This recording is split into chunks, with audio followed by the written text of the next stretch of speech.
My sister borrowed my wedding dress for photos, and I found out she'd been wearing it to seduce my husband. Cassidy called me 3 weeks after my honeymoon, voice dripping with fake sweetness. Hey Thea, could I borrow your wedding dress? I'm doing this vintage bridal photo shoot for my portfolio. The client specifically requested something with intricate beadwork. I hesitated. That dress cost $200 and took 8 months of alterations to fit perfectly. But Cassidy was struggling to launch her photography business after dropping out of art school, and family helps family. Just be incredibly careful with it, I said. The beading is hand-sewn Swarovski crystals. Of course. I'll treat it like spun gold. She picked it up Tuesday while Rowan was at work. I wrapped it in acid-free tissue paper and handed over my most treasured possession to my little sister. The same sister who'd borrowed my cashmere sweater senior year and returned it with wine stains and burn holes. For 2 weeks, life seemed normal. Rowan came home from his marketing job. We'd cook dinner, watch Netflix. He seemed distracted, checking his phone constantly, but I figured it was work stress. Then my neighbor Delilah knocked on my door holding her phone. Honey, I debated showing you this, she said grimly. I was walking Bruno past Cafe Luna yesterday and saw something disturbing. The photo made my world tilt sideways. There was my sister, in my wedding dress, pressed against my husband outside the cafe.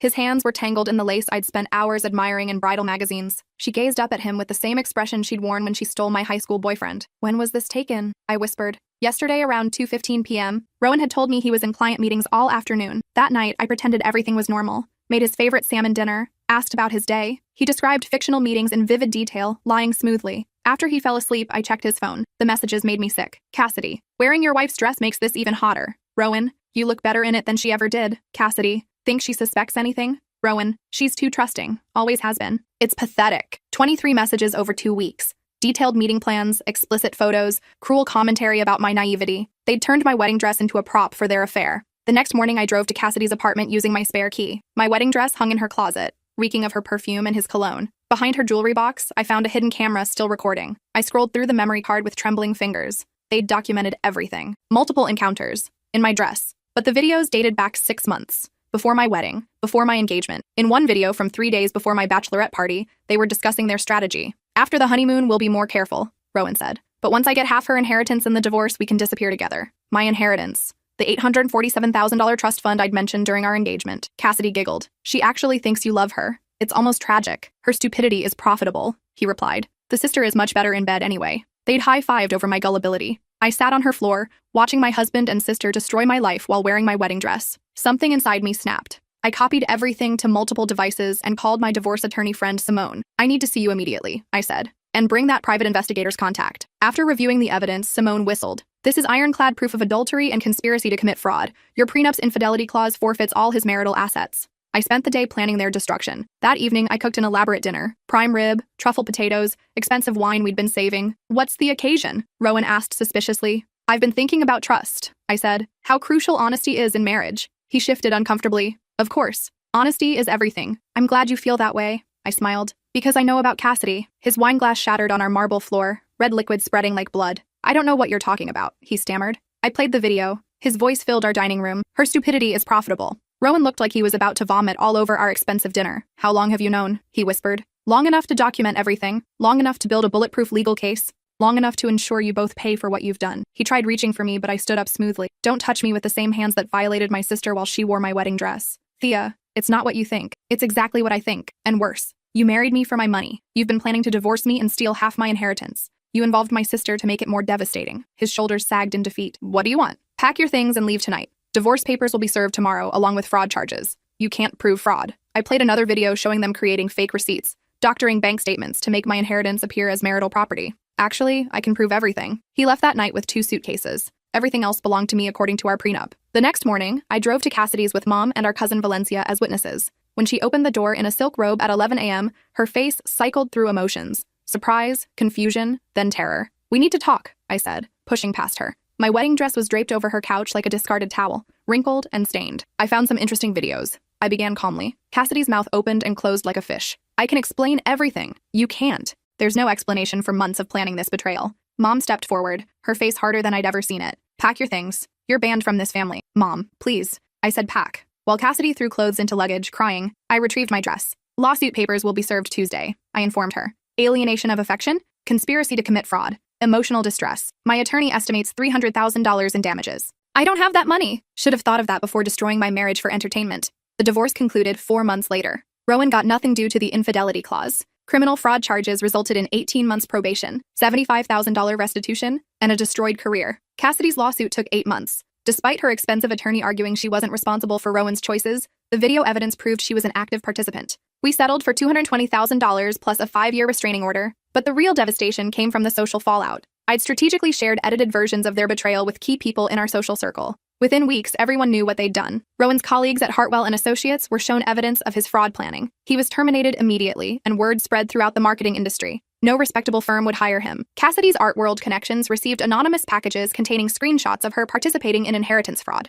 Gallery owners who'd been considering her work suddenly stopped returning calls. Her photography clients discovered her history of betraying family members and canceled contracts. I attended every court hearing, watching them squirm as their lawyers tried defending the indefensible. Rowan's attorney attempted arguing temporary insanity, while Cassidy's claimed she was manipulated. The judges weren't buying it. The most satisfying moment came during Rowan's sentencing hearing. The prosecutor read aloud from their videos. "Her stupidity is profitable." The courtroom gasped. The judge increased his restitution by $25,000. Meanwhile, I was rebuilding my life methodically. I kept my job at the design firm but started freelancing on weekends, using my divorce settlement to invest in a small studio space downtown. Without Rowan's expensive tastes draining our accounts, I had more money than ever before. I also started therapy with Dr. Morrison, a specialist in betrayal trauma. She helped me understand that Cassidy's behavior wasn't sudden. There'd been red flags throughout our childhood that I'd ignored. Narcissists often target family members because of existing trust, Dr. Morrison explained. Your sister saw your happiness and wanted to destroy it simply because she could. Through therapy, I realized Cassidy had always competed with me. When I got into honor society, she suddenly developed an interest in academics.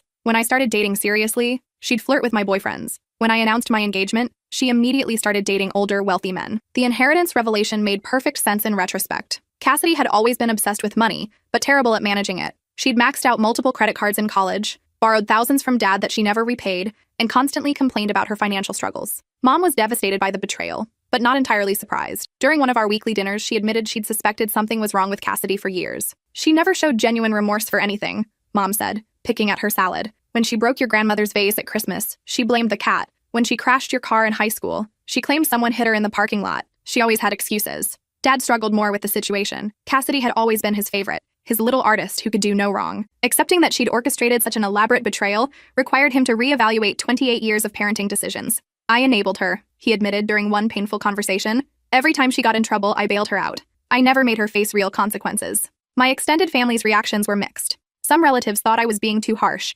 suggesting family should forgive family regardless of circumstances. Others were horrified by what Cassidy had done and fully supported cutting her off. Aunt Priscilla, Mom's sister, was particularly vocal in her support. "That girl has been trouble since she was small," she declared at Easter dinner. "Remember when she convinced little Timothy to steal money from the church collection? Or when she spread those rumors about cousin Melissa sleeping around? This is just her finally showing her true colors." Uncle Gabriel disagreed. "She's still family. People make mistakes. Maybe she was just jealous and acted impulsively." I shut that down immediately. Months of planning isn't impulsive. Recording themselves wasn't impulsive. Stealing my inheritance wasn't impulsive. She's not a confused child. She's a 30-year-old woman who chose to destroy my life for money. The family dinners became tense affairs. Some relatives tiptoed around mentioning Cassidy, while others pretended nothing had happened. I appreciated the ones who acknowledged the situation honestly. Cousin Valencia became my strongest ally. She'd never liked Cassidy, calling her manipulative and attention-seeking since we were teenagers. "I tried warning you about her when you first brought Rowan to family gatherings," Valencia told me. "She was watching him too closely, asking too many personal questions about his job and finances, but I didn't want to seem paranoid." The evidence collection process was exhausting but thorough. My private investigator, Marcus Chen, uncovered additional proof of their scheme. He found hotel receipts, restaurant charges, and even a joint bank account they'd opened to manage their relationship expenses. Most damning was a credit card application Cassidy had submitted using my personal information to fund their affair. She'd been planning to default on it and let the debt fall on me. That discovery added identity theft charges to her growing legal troubles. Marcus also investigated Rowan's financial history and found he'd attempted similar schemes with previous girlfriends. One ex-girlfriend, Lindsay, agreed to testify about his pattern of targeting women with family money. "He researched my family's business before our third date," Lindsay told the court. "He knew exactly how much my trust fund was worth and started planning our future immediately. When I broke up with him, he tried claiming I'd promised him money for his startup idea." The trial lasted 3 weeks. I testified for 2 days, walking the jury through the timeline of discovery and the emotional impact of their betrayal. My voice stayed steady as I described finding my wedding dress defiled in Cassidy's apartment, but I let tears fall when explaining how they'd mocked my trust. Rowan's testimony was pathetic. He claimed he genuinely loved me initially,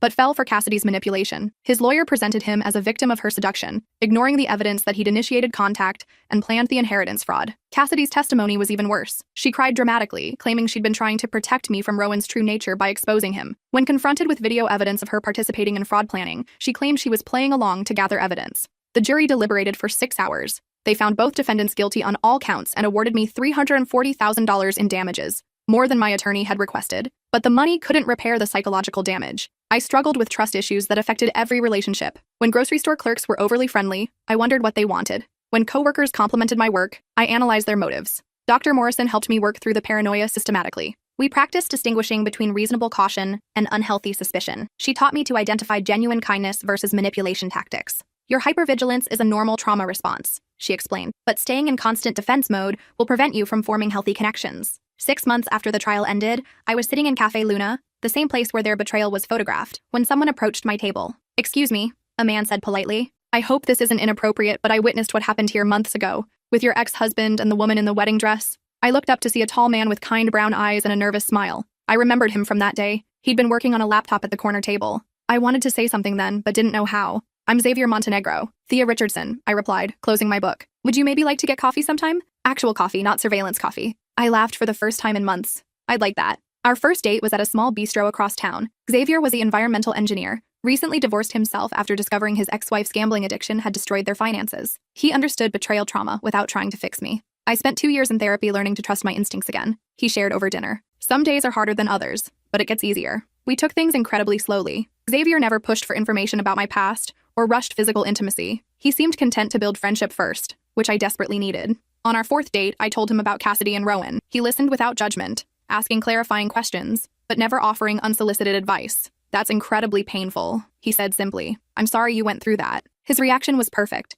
acknowledging my pain without trying to minimize it or fix it. We dated for 8 months before I introduced him to my family. Mom adored him immediately, impressed by his genuine interest in her garden and his patient answers to Dad's engineering questions. "He looks at you the way your father looked at me when we were young," Mom whispered, while Xavier helped Dad examine a broken irrigation timer. At our 1-year anniversary dinner, Xavier surprised me with a small velvet box. My heart stopped. I wasn't ready for an engagement ring, but inside was a key. "It's to my apartment," he said. "No pressure to move in, but I wanted you to know you're always welcome, whenever you're ready." I cried, overwhelmed by his patience and understanding. We moved in together 6 months later. Xavier never suggested I get rid of my separate savings account or pressured me to merge our finances completely. He understood my need for financial independence after what I'd experienced. Meanwhile, updates on Cassidy and Rowan's situations occasionally reached me through family or social media. Neither was doing well. Rowan had moved back with his parents after losing 3 jobs in succession. His criminal record made employment difficult, and the restitution payments consumed most of his income. He'd developed a drinking problem and gained significant weight, according to mutual acquaintances. Cassidy's situation was arguably worse.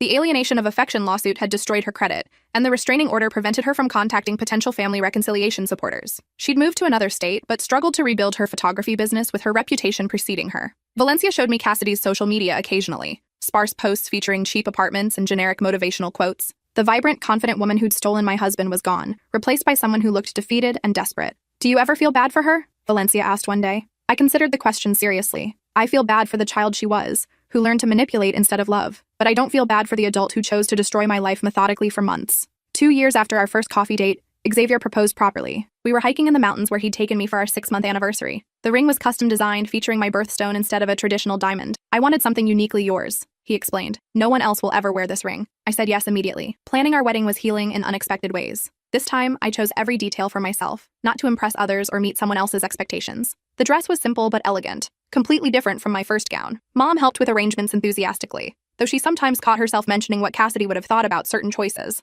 We'd both griefed the sister-daughter we thought we knew. Dad walked me down the aisle with tears in his eyes. "I'm so proud of how strong you've become," he whispered before placing my hand in Xavier's. The ceremony was intimate. 50 close friends and family members who'd supported me through the worst period of my life. No +1s for people I didn't know personally. No obligations to include anyone out of politeness. During our vows, Xavier promised to earn my trust daily, rather than demanding it automatically. I promised to communicate my needs clearly, rather than assuming he could read my mind. "Some people find their soulmates immediately," I said. "I had to lose everything first to recognize the real thing, but I'm grateful for that journey because it led me to you." The reception was perfect. Good food, better music, and people who genuinely cared about our happiness. No drama, no hidden agendas, no secret recordings. We honeymooned in New Zealand, far from everyone who knew our history. For 2 weeks, we were just Xavier and Thea, newlyweds exploring a beautiful country together. When we returned, I made a decision that had been brewing for months. I donated my original wedding dress to a nonprofit serving women leaving abusive relationships. Someone should have a beautiful wedding in this dress, I told the coordinator. Someone who deserves happiness.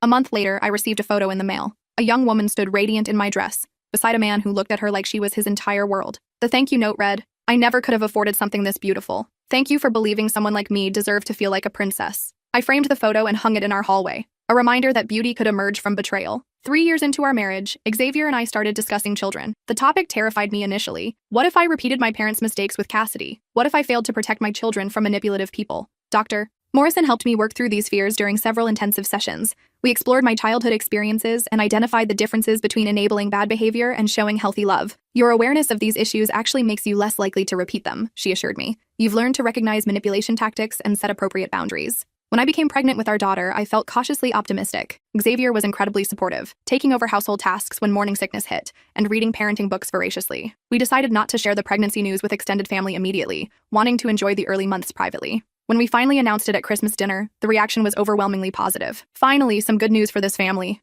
Aunt Priscilla declared, hugging me tightly. Dad cried when we told him privately. "I get another chance to be a grandfather," he said. "To do better this time." Our daughter, Elena, was born healthy and perfect. Holding her for the first time, I felt fierce protective love unlike anything I'd experienced. This child would never doubt her worth or question if people loved her for herself. Valencia visited us in the hospital, tears streaming down her face as she held Elena. "She's going to grow up knowing she's cherished," she said. "What a gift." Mom became a devoted grandmother, visiting weekly to help with childcare and household tasks. She learned from her experience with Cassidy and me, recognizing the importance of consistent boundaries and unconditional love. "I enabled Cassidy's worst impulses because I was afraid of losing her love," Mom admitted during one of our conversations. But real love sometimes means disappointing people for their own good. When Elena was 6 months old, I received an unexpected phone call. The number was blocked, but something compelled me to answer. "Thea?" The voice was barely recognizable, thin, desperate, broken. "Cassidy, please don't hang up. I know I have no right to call, but I'm dying. Literally dying. Liver cancer, stage 4. The doctors say I have maybe 2 months. My hand trembled holding the phone. "What do you want?" "I want to apologize.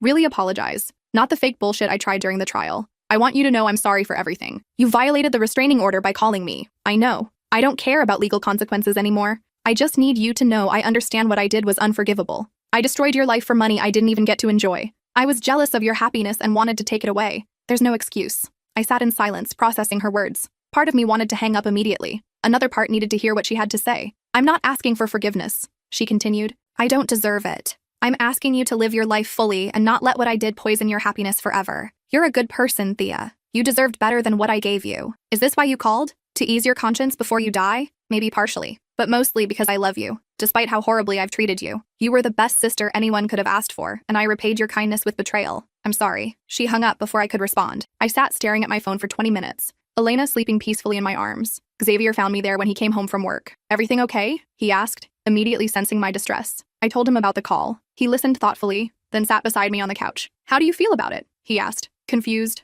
angry, sad, relieved maybe? She finally took real responsibility instead of making excuses. "Do you believe she meant it?" I considered the question. I think dying forced her to confront who she really was. Whether she genuinely feels remorse or just wants absolution before facing whatever comes next. I'll never know for sure. Does it matter? Not really. Her apology doesn't undo the damage, but it closes a chapter I didn't know was still open. Cassidy died 6 weeks later. Mom called to tell me, her voice heavy with complicated grief. "The funeral is Thursday," she said. "I understand if you don't want to come." I thought about it for days. Xavier offered to accompany me for support, but ultimately I decided not to attend. Cassidy had made her choices and lived with the consequences. I owed her nothing, not even my presence at her funeral. Instead, I spent that Thursday afternoon at the park with Elena, watching her discover flowers and butterflies. Life was for the living, and I refused to waste another moment dwelling on Cassidy's destructive legacy. 6 months later, I received a package from Mom. Inside was a letter Cassidy had written before her death, along with a small wooden box. The letter was short, but seemed genuine. "Thea, I know I have no right to leave you anything, but this was Grandma Eleanor's. I stole it from her jewelry box when she died because I was jealous you were her favorite. You should have it. I hope someday you can tell your daughter about the grandmother who loved you so much. I'm sorry for everything." See,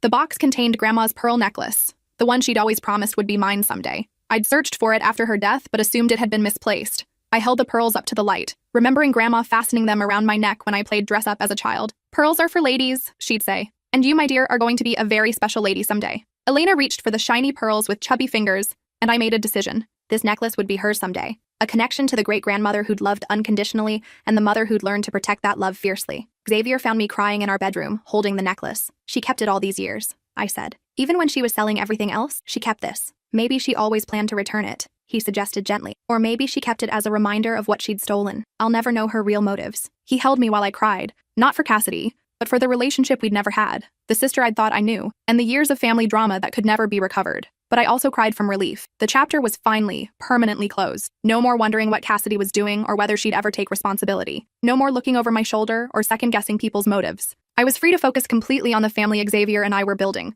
A family based on honesty, respect, and genuine love. Elena took her first steps on a sunny Tuesday morning, wobbling across our living room into Xavier's waiting arms. As I watched my husband catch our daughter with tears of joy streaming down his face, I felt profound gratitude for the journey that had led me here. Yes, I'd lost a sister and first husband to betrayal, but I'd gained so much more. The ability to recognize real love, the strength to demand respect, and the wisdom to choose quality over quantity in all my relationships. Elena would grow up in a home where love was demonstrated daily, not just declared, where people kept their promises and took responsibility for their mistakes, where trust was earned through consistent actions, not demanded as a right. That evening, as Xavier tucked Elena into her crib and I fastened Grandma's pearls around my neck, I made a silent promise to my daughter. She would never doubt her worth, never question if she deserved love, never settle for less than she was worth. And if anyone ever tried to hurt her the way Cassidy had hurt me, they discovered that this mother had learned to fight back effectively. Some fairy tales end with forgiveness and reconciliation. Mine ended with boundaries, consequences, and the hard-earned wisdom that sometimes the best thing you can do for toxic people is let them face the results of their choices alone. I chose happiness.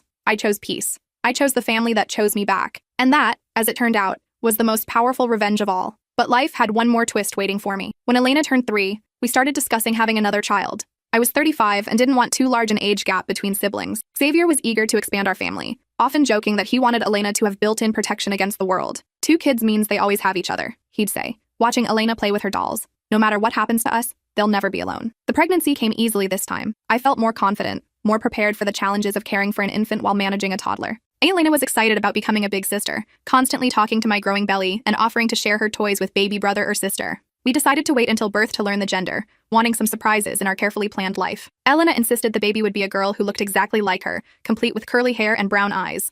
Our son Marcus arrived 3 weeks early during a thunderstorm that knocked out power to half the city. Elena met him at the hospital the next morning, her eyes wide with wonder as she gently touched his tiny fingers. "He's perfect, Mommy," she whispered. "Can we keep him forever?" Xavier and I laughed, but the moment crystallized something profound. Our family was complete. We had everything we'd dreamed of, and more than I'd thought possible during those dark months after discovering Cassidy's betrayal. As Marcus grew from infant to toddler, I marveled at how different sibling relationships could be when built on love instead of competition. Elena protected him fiercely, sharing toys without being asked and comforting him when he cried. There was no jealousy, no attempts to sabotage each other's happiness. "She's going to be an amazing big sister," Dr. Morrison observed during one of our periodic check-ins. "You've created the family environment you needed as a child." When Elena started kindergarten, other parents began asking about playdates and birthday parties. I found myself scrutinizing every family, looking for red flags that might indicate toxic dynamics. Was that mother too competitive about her child's achievements? Did that father make inappropriate comments about other people's marriages? Xavier gently reminded me that not everyone harbored hidden agendas. "Most people are just trying to raise their kids well, like us," he said.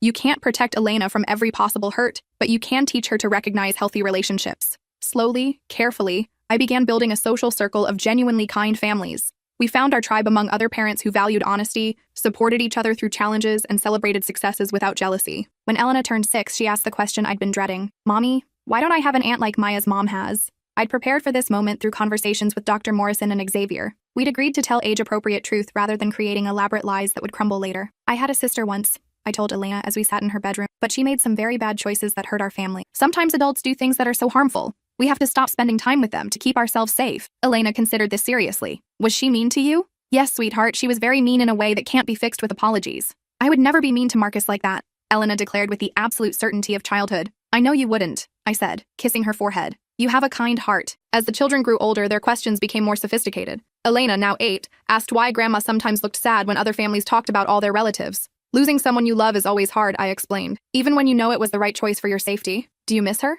Elena asked. I thought carefully about my answer. I miss the sister I thought she was. But I've learned that missing someone doesn't mean you should let them hurt you again. This became a recurring theme in our family discussions. The difference between forgiveness and enabling, between love and allowing abuse, between family loyalty and personal safety. When Marcus turned 5, he brought home a school worksheet asking students to draw their family tree. He'd carefully drawn Xavier and me, Elena, both sets of grandparents, Valencia, and even Delilah and Bruno. "Where's your sister?" his teacher had written in the margin. That evening, Marcus asked why his teacher thought I should have a sister. "Some families have lots of people and some have fewer," I explained. "What matters is that everyone in our family loves and takes care of each other." "Like how Elena takes care of me?" he asked. "Exactly like that."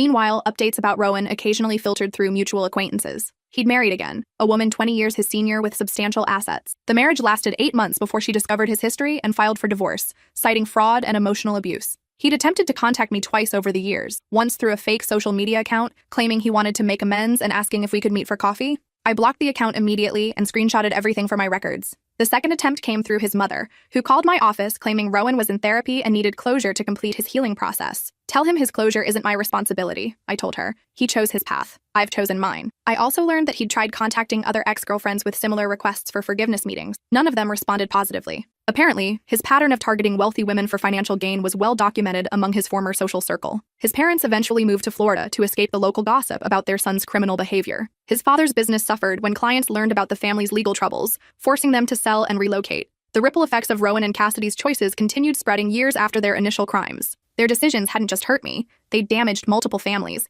destroyed business relationships, and created lasting mistrust in our community. When Elena turned 10, she expressed interest in photography, setting up elaborate scenes with her dolls, and asking Xavier to help her edit pictures on his computer. My initial reaction was pure panic, memories of Cassidy's supposed photography career flooding back. Photography is just a tool, Dr. Morrison reminded me during an emergency session. It's not inherently good or bad. Cassidy used it for manipulation, but Elena might use it for beauty or storytelling. With Xavier's encouragement, I enrolled Elena in a children's photography class at the local community center. Watching her genuine excitement about capturing images of flowers and pets, I realized I was projecting my trauma onto an innocent interest. Look, Mommy. Elena showed me a picture she'd taken of Marcus building a sandcastle. I got the exact moment he was concentrating so hard his tongue was sticking out. The photo was actually quite good, well composed and capturing a genuine moment of childhood joy. Nothing like the calculated, manipulative images Cassidy had specialized in. I began to see healing in allowing Elena to pursue her interests without the shadow of my past experiences. She was her own person, not a potential replica of her aunt's worst qualities. For Elena's 11th birthday, we threw a big party in our backyard with 12 of her closest friends. I watched her interact with the other children, kind, inclusive, generous with her belongings. When one girl spilled juice on her new dress, Elena immediately offered her own sweater and helped clean up without making the other child feel embarrassed. She has good instincts about people, Valencia observed, watching Elena comfort a younger cousin who'd scraped his knee. She knows how to care without giving up her own boundaries. This was the child I'd raised. Empathetic but not naive, kind but not pushover, loving but not desperate for approval. Everything I'd wished I could have been at her age. When Marcus turned 7, he announced he wanted to be a lawyer when he grew up, to help people who get hurt by bad guys. His sense of justice was fierce but not vindictive. He wanted to protect, not punish. Some people do bad things because they're hurting inside, he told me one day after watching a movie about bullying, but that doesn't make it okay to hurt other people. His emotional intelligence astounded me. At 7, he understood concepts that had taken me decades to learn through therapy and painful experience. The children's school counselor called both Xavier and me in for a conference when Elena was in 6th grade. I panicked, immediately assuming she was displaying concerning behaviors that indicated psychological damage from our family's history. Elena is one of the most emotionally mature students I've worked with, Mrs. Rodriguez told us. She has exceptional empathy, but also healthy boundaries. When another student was being bullied, she intervened appropriately and then reported the situation to adults. When a friend tried pressuring her to cheat on a test, she refused without being judgmental. Is something wrong? I asked, confused by the meeting's purpose. Nothing's wrong. I wanted to commend your parenting approach. Elena feels secure in your love but also understands that actions have consequences. That's a difficult balance to achieve. Driving home, Xavier reached over and squeezed my hand. You've given them everything you didn't have. Unconditional love with clear expectations, protection without overprotection, trust earned through consistency. We've given them that, I corrected. I couldn't have done this alone. Maybe not. But you chose to break the cycle of dysfunction in your family line. That took incredible courage. When Elena turned 12, she asked if she could see photos from my first wedding. The question caught me off guard. I'd hidden or destroyed most evidence of that period in my life. Why do you want to see them? I asked carefully. I found one picture in Grandma's album, she explained. You looked really happy, but also different, sadder somehow, even though you were smiling. I dug through storage boxes until I found the wedding album I'd forgotten about. Looking at the photos with Elena, I could see what she meant. My smile in those pictures was beautiful, but brittle, like glass that would shatter with the wrong touch. I was happy that day, I told her, but I didn't really know myself yet. I was trying to be who I thought other people wanted me to be. Do you know yourself now? She asked. Much better. And I like who I am now more than who I was then. Elena studied a photo of me with Cassidy at the reception. Your sister was really pretty. Yes, she was. Beauty on the outside doesn't always match what's inside, though. I know. Like how some of the popular kids at school are actually mean if you get to know them. My daughter's wisdom continued to amaze me. She was learning lessons I'd taken decades to understand. When Marcus turned 8, he came home from school upset because a classmate had told him that families who'd experienced trauma were broken and would always have problems. Are we broken, Mom? He asked, tears in his eyes. No, sweetheart. We're resilient. That means we learned how to heal and become stronger. Some families never face any big challenges, but when they do, They don't know how to handle them. We've already proven we can get through difficult times together. So we're like superheroes? He asked, perking up. Exactly like superheroes. Our superpower is taking care of each other. That conversation prompted a family discussion about our history that was more detailed than previous ones.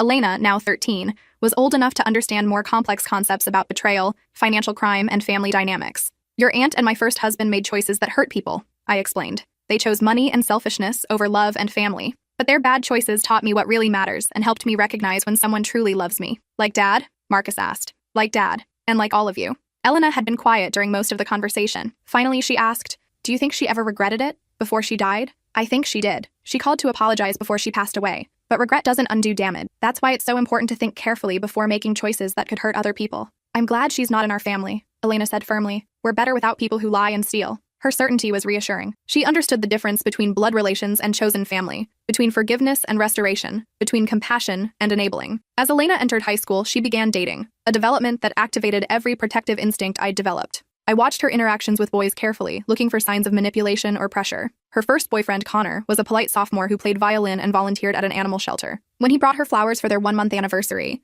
I approved of his thoughtfulness but worried about love-bombing tactics. Mom, you're being paranoid, Elena told me after I grilled Connor about his future plans during dinner. He's just a nice guy who likes me. How do you know the difference between genuine interest and manipulation? I asked. Elena rolled her eyes but answered seriously. He doesn't try to pressure me into anything. He listens when I talk. He has his own friends and interests instead of making me his whole world. He treats service workers respectfully. He's never asked about our family's money or what kind of car Dad drives. I realized my daughter had inherited my hard-earned wisdom about recognizing healthy relationship patterns. She could identify red flags I'd missed at her age because I taught her what to look for. The relationship lasted 6 months before ending amicably when Connor's family moved to another state. Elena was sad but not devastated, maintaining perspective about teenage romance that impressed me. It was good while it lasted, she told me. But I'm not ready for anything super serious anyway. I want to focus on school and photography. Her photography had evolved into genuine artistic talent. She'd won several contests and was building a portfolio for college applications. Unlike Cassidy's calculated, manipulative images, Elena's photos captured authentic emotions and natural beauty. When she was 15, Elena asked if she could enter a photo in a contest that would be displayed publicly if she won.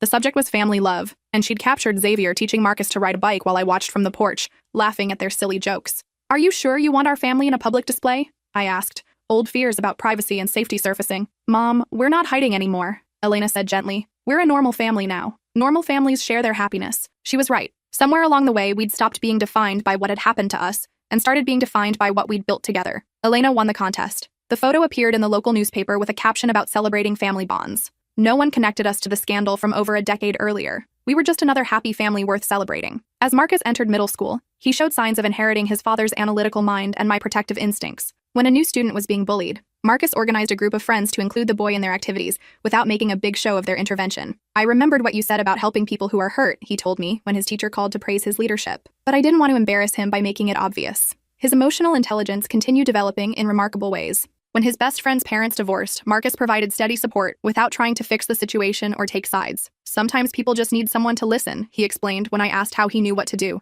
Like how Dad listens to you when you have bad days. Our family had become a safe haven where the children learned through example rather than lectures. They watched Xavier and me navigate disagreements respectfully, handle stress without taking it out on each other, and maintain individual interests while prioritizing our relationship. When Elena turned 16, she asked if I'd ever considered contacting Rowan or trying to find out what happened to him. No, I said immediately. Why would I want that? I don't know. Closure, maybe? To see if he ever learned from what happened? His learning process isn't my responsibility. My responsibility is to our family and my own healing. Checking on people who hurt you usually just reopens wounds. What if he contacted you now? Like if he tried to apologize or something? I thought about the question seriously. I'd probably block his number and document the contact in case it escalated to harassment. I don't owe him forgiveness, and I definitely don't owe him a chance to feel better about what he did. Elena nodded thoughtfully. That makes sense. You've moved on, but that doesn't mean you have to give him space in your life again. These conversations were preparing Elena for adulthood in ways I'd never been prepared. She understood concepts about boundaries, self-protection, and healthy relationships that would serve her well in college and beyond. When Marcus turned 10, he surprised us by asking if we could foster a dog from the local animal shelter. His reasoning was characteristically thoughtful.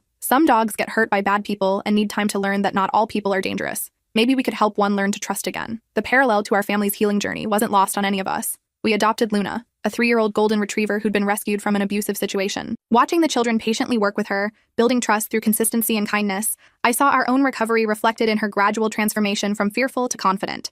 Elena's senior year of high school brought college application stress and decisions about her future. She'd been accepted to several schools with strong photography programs, but she'd also discovered an interest in psychology through volunteering at a crisis hotline. "I want to help people who've been through trauma," she told me. "Maybe combine photography therapy with traditional counseling." Her career goals were clearly influenced by our family's experience, but in a positive way. She wanted to use what she'd learned about healing to help others. "Are you sure that's not too emotionally heavy?" I asked. "Working with trauma survivors can be draining." "Mom, I grew up watching you heal and rebuild your life. I know it's possible to get through terrible things and come out stronger. I want to help other people find that strength." I realized my daughter had learned the most important lesson of all, that surviving trauma could become a source of purpose rather than just pain. As Elena prepared for college, Marcus began showing interest in the legal system that had played such a significant role in our family's story. He read about criminal justice and civil rights, asking sophisticated questions about how laws protected vulnerable people. "Someday I want to be the kind of lawyer who helps families like ours," he told Xavier during a father-son conversation. "People who get betrayed by the people they trusted most." Both children had found ways to transform our painful history into motivation for helping others.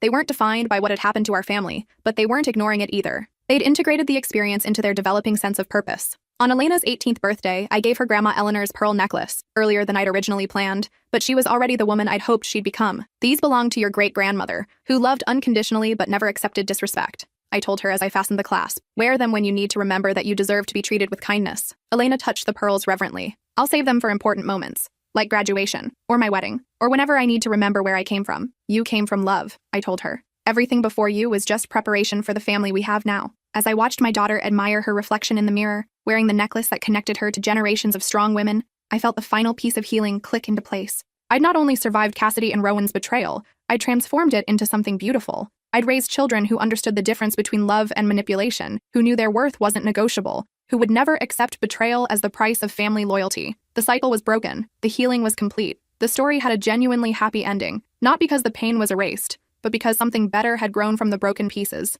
Sometimes the best revenge really is living well. But even better than that is raising the next generation to recognize their worth and demand the love they deserve. And that, I realized, was the true victory.